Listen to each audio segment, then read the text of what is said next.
ආයිබෝවන් ශ්‍රී ලංකා සුපිරි ක්‍රිකට් ක්‍රීඩක බානුක රාජපක්ෂ සහ ජනප්‍රිය රංගන ශිල්පිනී හර්ෂිත රසාංගා අතර ඇති බව කියන පෞද්ගලික ආරවුලක් මේ වන විට දැඩි කතා බහට ලක්ව තිබෙනවා.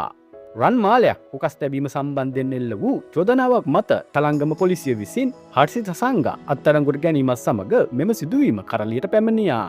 අදාළ රන්මාලේ හිමිකරු බානුක රාජපක්ෂ බවට අනාවරණය වී ඇති අතර ඒ සම්බන්ධයෙන් විශේෂ ප්‍රකාශයක් කරමින් හර්ෂිත සංඝ සඳහන් කරන්නේ මේ සොරකමක් නොවන බවයි. ඇය පවසන පරිදි බානුක රාජපක්ෂ සහ තමන් අතර වසරකට වැඩි කාලයක් සමීප ප්‍රේම සම්බන්ධතාවයක් පැවති අතර මෙම රන්මාලය ඔහු විසින් ඇයට ලබා දුන් ත්‍යාගයක් බවයි. දෙදෙනා අතර ඇති වූ මතභේදයකින් අනතුරුව බානුක රාජපක්ෂ විසින් නැවතත් එම මාලය ඉල්ලා ඇති බවත් ඒ ලබා නොදීම හේතුවෙන් මෙම නීතිමය ක්‍රියාමාර්ගය ගැන ඇති බවත් ඇය චෝදනා කරනවා. තමන් විදේශගතව සිට මෙරටට පැමිණි පසු බානුක රාජපක්ෂ තමන්ට විවාහ යෝජනාවක් පවා ඉදිරිපත් කළ බවත් සිය දෙමාපියන් හමු වී ඒ පිළිබඳව සාකච්ඡා කළ බවත් හර්ෂිත රසාංගා වැඩිදුරටත් අනාවරණය කළා.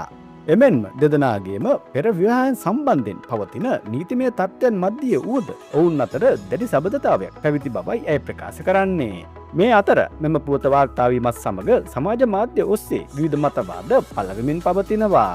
විශේෂයෙන්ම බානුක රාජපක්ෂ වැනි ජාත්‍යන්තර මට්ටමේ ක්‍රීඩකයෙකු මෙවැනි සිදුවීමකට සම්බන්ධ වීම සම්බන්ධයෙන් බොහෝ දෙනා සිය කනගාටුව පළ කර සිටිනවා.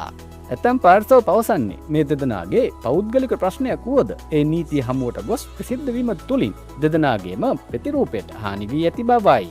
කෙසේ වෙතත් මෙම චෝදනාවන් සම්බන්ධයෙන් බානුක රාජපක්ෂ මෙතෙක් නිල වශයෙන් කිසිදු ප්‍රතිචාරයක් දක්වා නැහැ. සිද්ධිය සම්බන්ධයෙන් පොලිස් පරීක්ෂණ තවදුරටත් ක්‍රියාත්මක වෙනවා. ක්‍රීඩා ශ්‍රේෂ්ඨයේ තවත් මෙවැනි උණුසුම් තොරතුරු එසනින් දැනගැනීම සඳහා අපගේ නාලිකාව සබ්ස්ක්‍රයිබ් කර නැඳී සිටින්න.